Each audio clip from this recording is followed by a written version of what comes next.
In the bustling central command room of the Terran Union Fleet's flagship, Endurance, Commander Aiden Kane watched as officers hurried back and forth. The air thrummed with tension, punctuated by the soft hum of holographic displays and the rhythmic tapping of fingers on console screens. At the room's heart, Admiral Jess Torrance stood tall, her sharp voice carrying over the controlled chaos. "The Nixer Enclave is refusing all standard communications," she stated, pointing at the three-dimensional star map hovering before her. The representation of Nixer space pulsed an eerie, shifting color that no human could quite describe. "If we send a fleet, they'll consider it an act of aggression. If we do nothing, their incursions will continue to destabilize our borders." Aiden stepped forward, the only one willing to break the tense silence. "We need to talk to them directly, but it can't be with an armada. Someone has to go alone." A ripple of murmurs spread through the gathered officers. "Alone?" one of the junior tacticians echoed. "Are you volunteering for a suicide mission, Kane?"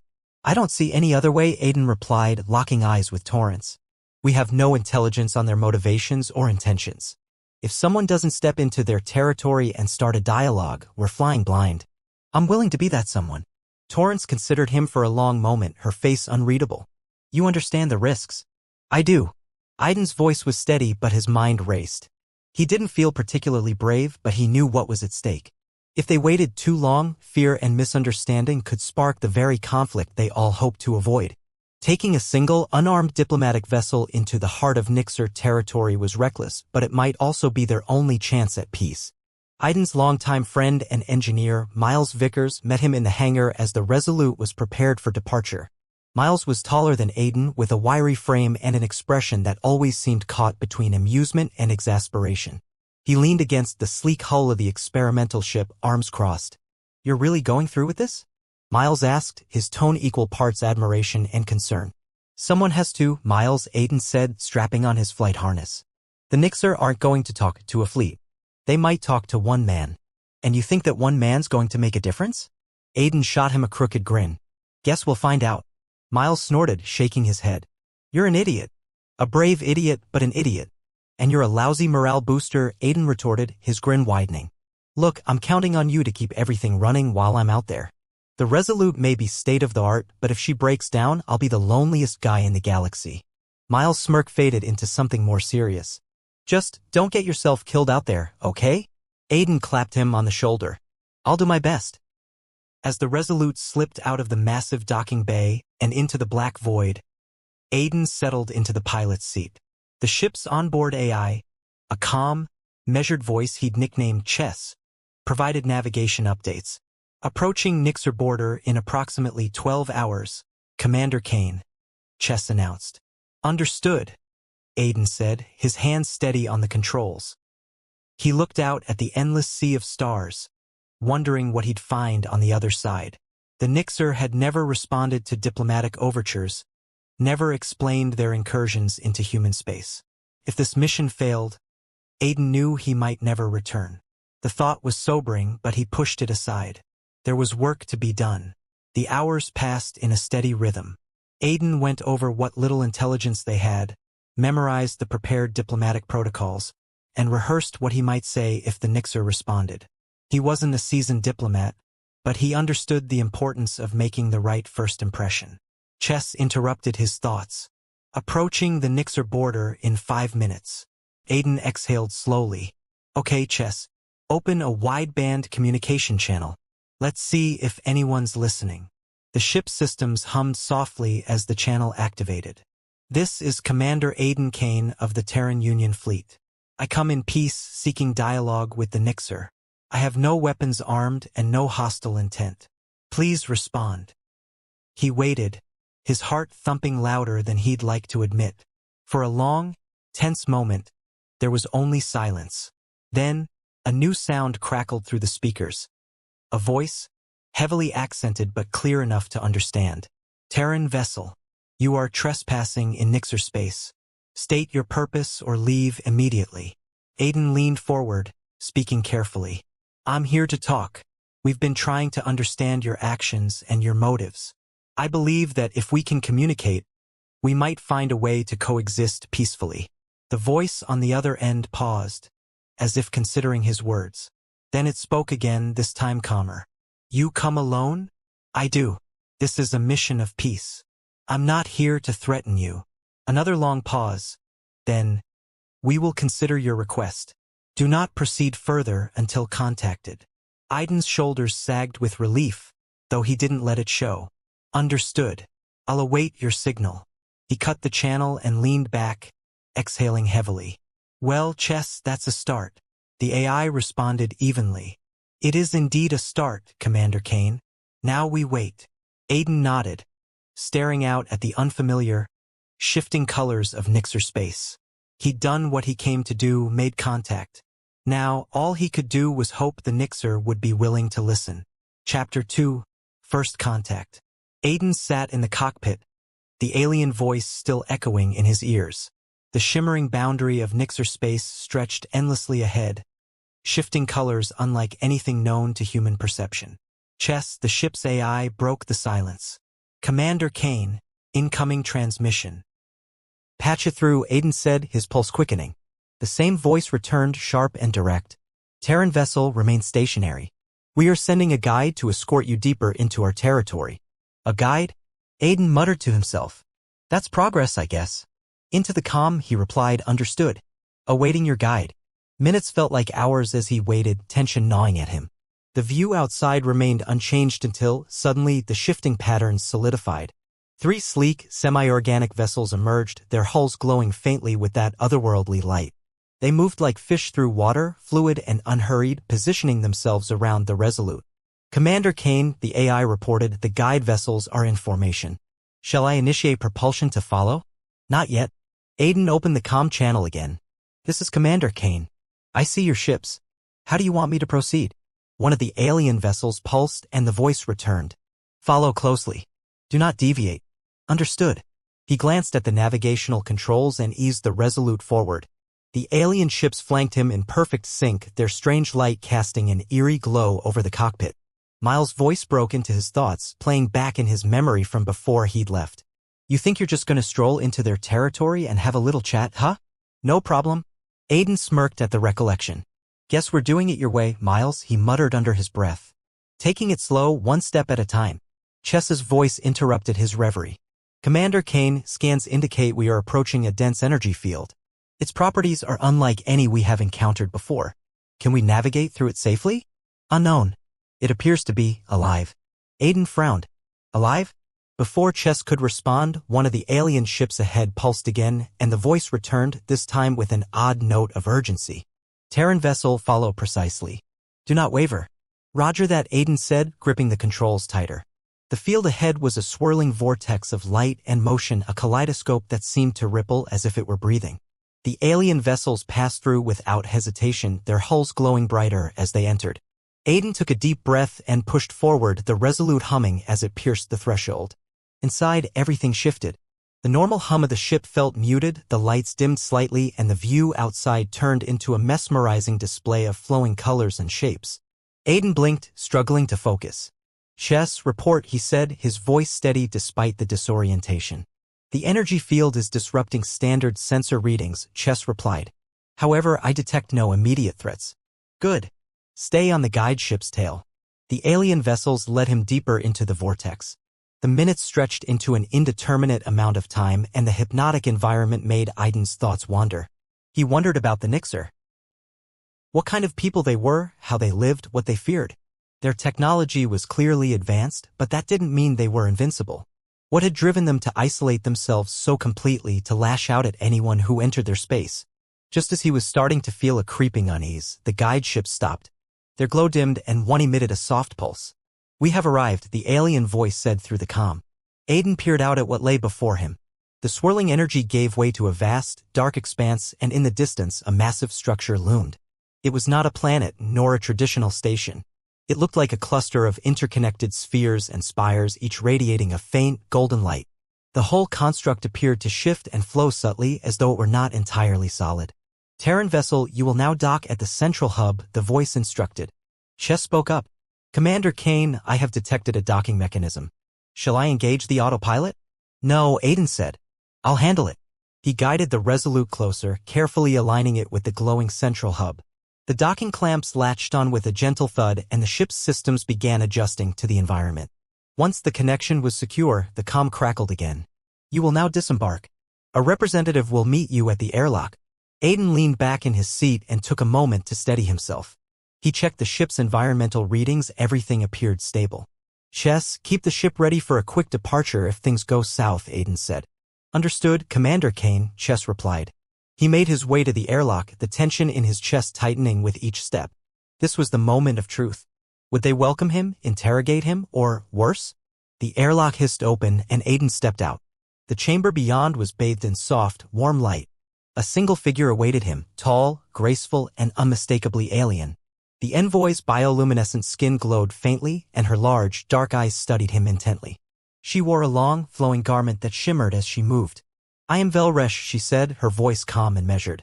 You are the Terran who has chosen to come alone. Aiden nodded. Commander Aiden Kane. I've come to talk.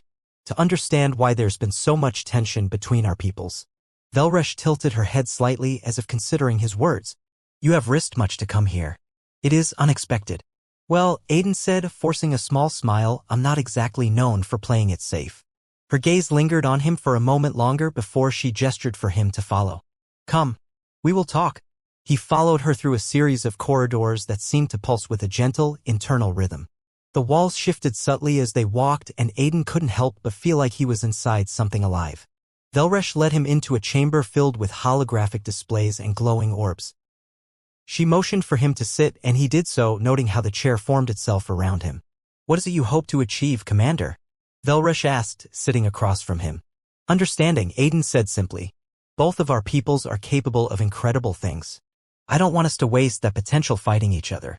I believe we can find common ground. Velresh studied him, her expression unreadable. You speak of common ground, yet you enter our space with nothing but words. It is unorthodox. I figured you'd hear me out more willingly if I didn't show up with a fleet. A faint smile touched her lips, a gesture that was surprisingly familiar, almost human. Perhaps you are not entirely foolish. Aiden chuckled. I'll take that as a compliment. They began to talk, their initial exchanges tentative. Aiden learned that the Nixers' isolation had been born out of fear of losing their identity, of being consumed by the ever-expanding human presence in the galaxy.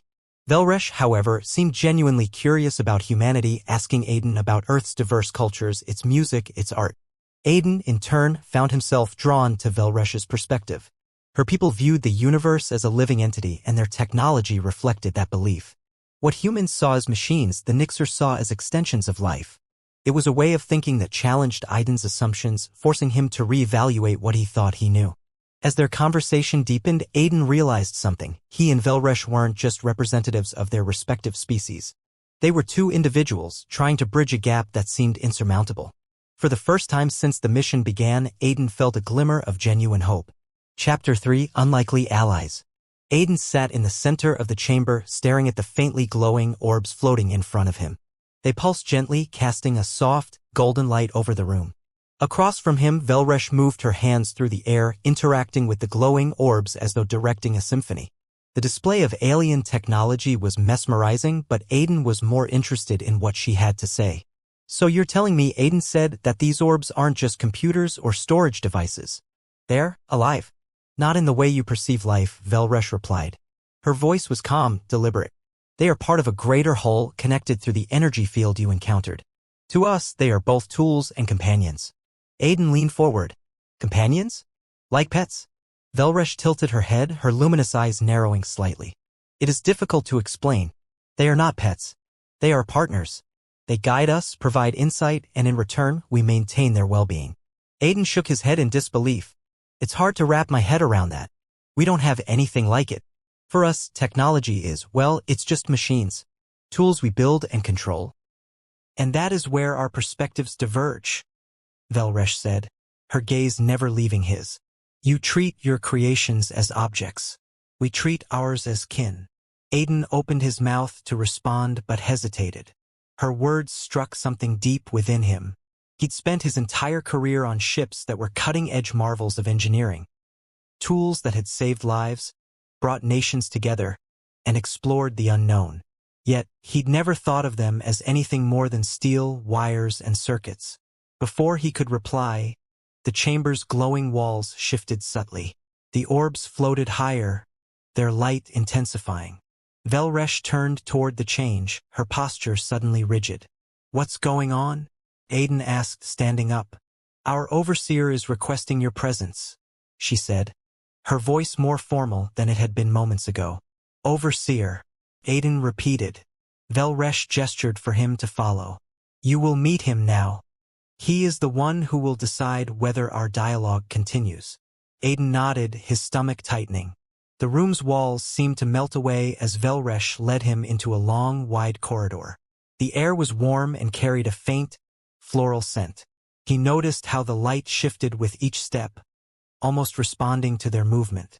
Velresh glanced back at him. You seem nervous, she said, her tone softer. Shouldn't I be? Aiden replied. This overseer, he's in charge, right? What if he doesn't like me? Velresh gave a small smile, her expression uncharacteristically warm. It's not about liking you, Aiden. It's about understanding whether you are genuine. Be honest and you'll do well. Yeah, because honesty always works in first contact scenarios, he muttered under his breath. I heard that, she said, a glint of amusement in her glowing eyes. As they reached the end of the corridor, a large archway slid open. Beyond it was a circular chamber filled with the same glowing orbs, only larger, more numerous, and much brighter. At the center of the room stood a figure unlike any Aiden had seen before. Taller and more regal than Velresh, the overseer had an aura of authority. His skin shimmered with shifting colors, and his voice, when he spoke, carried a deep, resonant tone that made the air around Aiden vibrate. Terran, the overseer said, the single word heavy with meaning. Aiden swallowed hard and stepped forward. I'm Commander Aiden Kane. I've come to. I know why you are here, the overseer interrupted, his gaze piercing. You wish to establish dialogue, to find a path to coexistence. That's right, Aiden said, trying to keep his voice steady. We don't want conflict. We just want to understand each other. The overseer's gaze shifted to Velresh, who nodded slightly. The exchange was brief, but Aiden could tell it held weight. The overseer returned his attention to Aiden. Why did you come alone? He asked. Aiden hesitated. Because sending a fleet would look like aggression. I'm here to prove that we're not a threat. That we can talk without violence. The overseer studied him for a long moment. You risk much by doing so. Your people would not understand this choice. Maybe not, Aiden admitted. But someone had to take the first step. The overseer's colors shifted subtly, his tone softening. Very well. We will continue this dialogue. Velresh will remain your guide. Learn from her as she will learn from you. Aiden exhaled, tension easing from his shoulders. Thank you. The overseer turned and the orbs in the chamber dimmed. Velresh touched Aiden's arm lightly, guiding him out of the room. Once they were back in the corridor, Aiden let out a shaky laugh. Well, that wasn't so bad, he said. I half expected him to throw me in a cell. He is not as unyielding as he appears, Velresh said. He has seen much and he values sincerity. Aiden glanced at her. I guess you were right. Being honest worked. Do not let it go to your head, she replied, though her voice held a trace of amusement. You still have much to prove. Fair enough. Aiden looked around at the flowing walls and shimmering lights. So what's next? We begin the process of exchange, Velresh said. Our people will share what we deem necessary and you will do the same. Through this, understanding may grow. Aiden nodded, though he still felt the weight of the unknown. The Nixer were so different, their entire way of life alien in ways he'd never imagined. But as he walked beside Velresh, he couldn't shake the feeling that perhaps, just perhaps, they had a chance at forging something new. Velresh paused, turning to face him. You seem thoughtful. I'm just trying to figure out how to make this work, Aiden said. We're so different. I don't even know where to start. Velresh studied him for a moment. Start by asking questions. The old diplomacy thing, you know? Neither are you, Velresh said. For a human. Aiden laughed, the tension between them easing. They continued walking down the corridor, side by side, two individuals trying to bridge the vast gulf between their worlds. For the first time since entering Nixer space, Aiden felt that this wasn't just a mission. It was the start of something far more profound. Chapter 4, Bonds of Trust. Aiden and Velresh sat across from each other at a table fashioned from what appeared to be a smooth, translucent mineral. The room's light pulsed faintly, casting a warm glow over the intricate patterns on the walls. Aiden adjusted the small device clipped to his ear, the universal translator. Despite its sophistication, there were moments when the nuances of Velresh's speech didn't quite come through. So, let me get this straight, Aiden said, leaning forward. You don't have anything like a chain of command. Decisions here are made collectively. Correct, Velresh replied, her voice steady. The concept of a single, dominant authority is foreign to us. We rely on consensus among trusted voices. Aiden shook his head in amazement. Must be nice. Back home, it's all about following orders. You step out of line, you're out. No room for debate most of the time. Velresh regarded him with a hint of curiosity. Yet you have risen to a position of respect. Does that not indicate trust from your leaders? I guess so, Aiden said with a shrug. But it's a different kind of trust. More about proving yourself through actions, not necessarily opinions. You do the job, you earn your place. Velresh tilted her head, her luminous eyes studying him. And yet you came here alone, without orders. You chose to act based on your own judgment. That's different, Aiden said, scratching the back of his neck. I wasn't trying to climb the ranks or anything. I just thought that it was the right thing to do, she finished, her tone soft. I understand. Aiden looked at her, surprised. You do. She nodded. Among my people, individual actions that benefit the collective are deeply valued. While we do not follow commands as you do, we hold great respect for those who take risks for the greater good. The room fell quiet for a moment, the only sound the faint hum of the structure around them. Aiden felt an odd sense of ease in her presence, something he hadn't anticipated.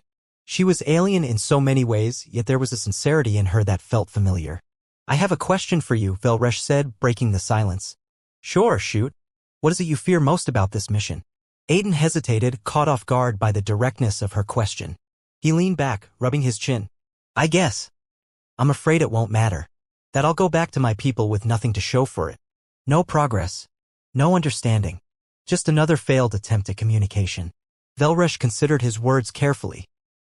And do you believe we are making progress? I think so, Aiden said. I mean, we're talking. That's more than we've ever done before. But I'm just one guy. I don't know if it'll be enough. Sometimes one voice can inspire others, Velresh said, her tone thoughtful. Among my people, even a single perspective can shift the course of consensus. Well, I hope that works here too, Aiden said, his smile wry. Because I'm all I've got. Velresh leaned forward slightly, her expression unreadable. You are not alone, Commander Kane. You have my voice as well. Her words hung in the air, and Aiden felt an unexpected warmth in his chest. He nodded, not trusting himself to speak. Just then, the room's ambient light shifted subtly. Velresh looked around, her demeanor sharpening. The Overseer has called for another meeting.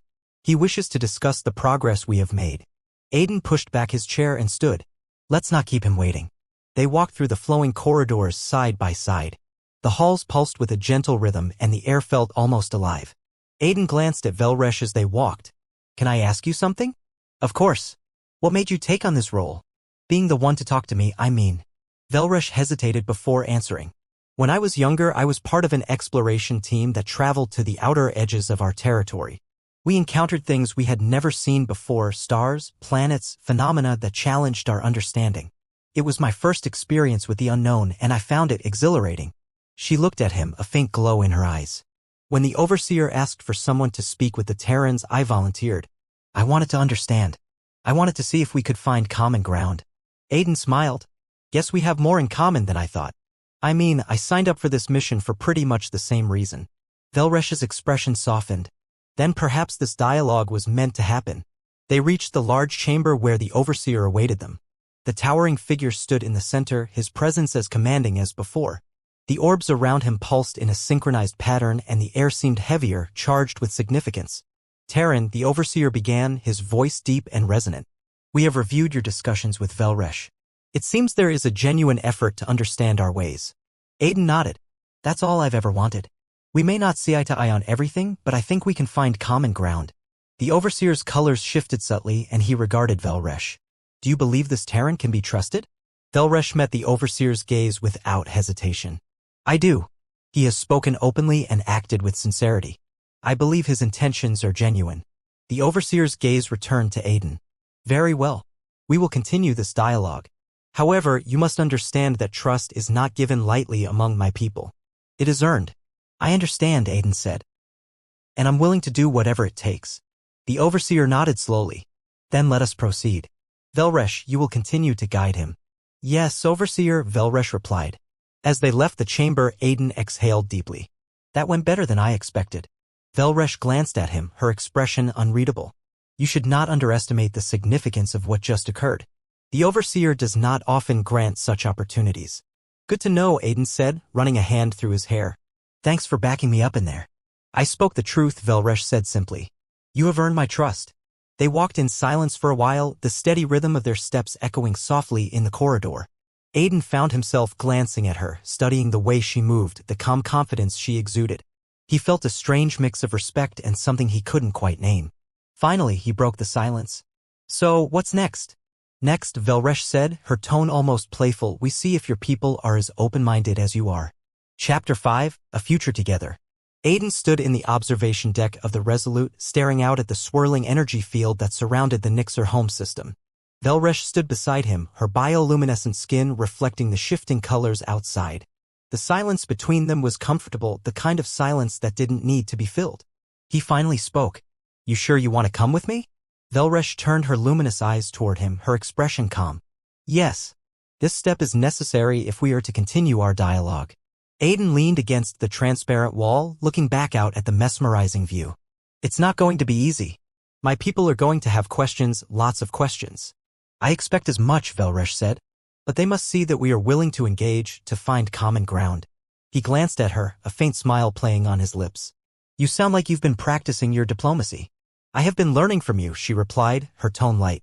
Aiden chuckled softly, shaking his head. Great. Now I'm a role model. Velresh's expression softened. You underestimate your influence, Commander Kane. Your willingness to take risks has shown both our peoples that dialogue is possible. He rubbed the back of his neck, feeling a mix of pride and apprehension. Let's just hope it sticks. One wrong move and everything we've worked for could fall apart. Velresh stepped closer, her voice quieter. Then we must ensure that there are no wrong moves. Together. Aiden met her gaze, caught off guard by the intensity in her words. He nodded, pushing down the doubts that still lingered. The ship's comm system chimed and Chess's voice came through. Commander Kane, we are prepared to depart. The Nixer vessels will guide us to the boundary. Thanks, Chess, Aiden said. He turned to Velresh. This is it. She inclined her head. Let us begin the journey. As the Resolute moved through the Nixer territory, flanked by their guide ships, Aiden and Velresh spent the time reviewing what they would present to the Terran Union upon their return.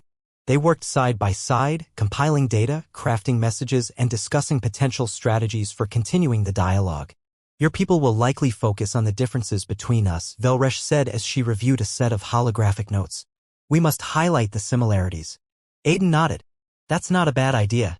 If we can show them that we value some of the same things, family, growth, discovery, it might help them see you as more than just the other. Exactly, Velresh said. She paused, her glowing fingers brushing over the holographic display. Aiden, what is your greatest challenge when it comes to persuading your people? He leaned back in his chair, thinking. I guess it's getting them to trust something or someone they don't understand. Fear makes people do stupid things.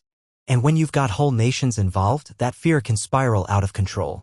Velresh nodded slowly. Then we must show them that we are not to be feared. Easier said than done, Aiden said, running a hand through his hair. But we'll figure it out. She glanced at him. You seem confident. He gave her a half-smile. I wouldn't go that far. Let's just say I'm cautiously optimistic. Velresh tilted her head, her expression thoughtful. Cautiously optimistic. An interesting concept. You allow yourself hope, but you temper it with reason. I guess that's one way to put it. Their conversation was interrupted by the comm system. Commander Kane, we are approaching the boundary of Nixer space, Chess announced. Aiden stood, smoothing his uniform. Well, here we go. Velresh rose as well, standing beside him as the Resolute prepared to cross back into Terran-controlled space. As the ship docked at the Union's main orbital station, Aiden's stomach twisted with anticipation. He glanced at Velresh, who stood calmly beside him. Just remember, he said, trying to sound more confident than he felt, they're going to ask a lot of questions. Some of them won't be friendly. I am prepared, she said simply. I trust that you will guide me through this. Aiden took a deep breath. Let's do this. The airlock hissed open and they stepped out onto the station. Waiting for them was a small group of Terran officials, their expressions a mixture of curiosity, caution, and outright skepticism. One of them, a tall man in a sharp uniform, stepped forward. Commander Kane, you have a lot of explaining to do. Aiden squared his shoulders. I know. And I'm ready to answer your questions. The official's gaze shifted to Velresh, his expression tightening. And who is this? She's here as a representative of the Nixer, Aiden said firmly. We've been in talks and we've made progress. I believe she can help us understand each other. The official's eyes narrowed. You brought an alien onto the station without prior approval. That's a serious breach of protocol. Aiden met his gaze. I didn't do this lightly. I believe that having her here is the best way to move forward. If we want peace, we have to start somewhere. The tension in the room was palpable, but before the official could respond, Velresh spoke. I understand your hesitation. I would feel the same if our positions were reversed. But I assure you I mean no harm. I am here to share knowledge and find a path to coexistence. Her calm, measured words seemed to take some of the edge off the official's stance. He glanced back at Aiden. This is highly irregular. The council will have to review this before any further steps can be taken. That's fine, Aiden said. I'll stand by my decision. The official nodded curtly.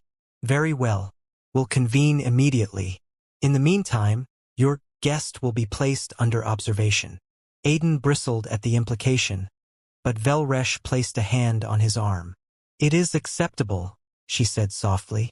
He glanced at her, then back at the official. All right, we'll cooperate. The group dispersed, leaving Aiden and Velresh standing alone in the docking bay. That could have gone worse, Aiden said, forcing a small smile. Velresh tilted her head. It is a beginning, and beginnings are often fraught with difficulty. Aiden nodded. True. I guess we'll just have to keep at it. Yes, Velresh said, her tone calm. We will. They stood there for a moment longer before Aiden gestured toward the hallway. Come on, let's get you settled. As they walked, side by side, Aiden felt the weight of what lay ahead. But he also felt something else, a sense that, together, they could navigate the challenges to come.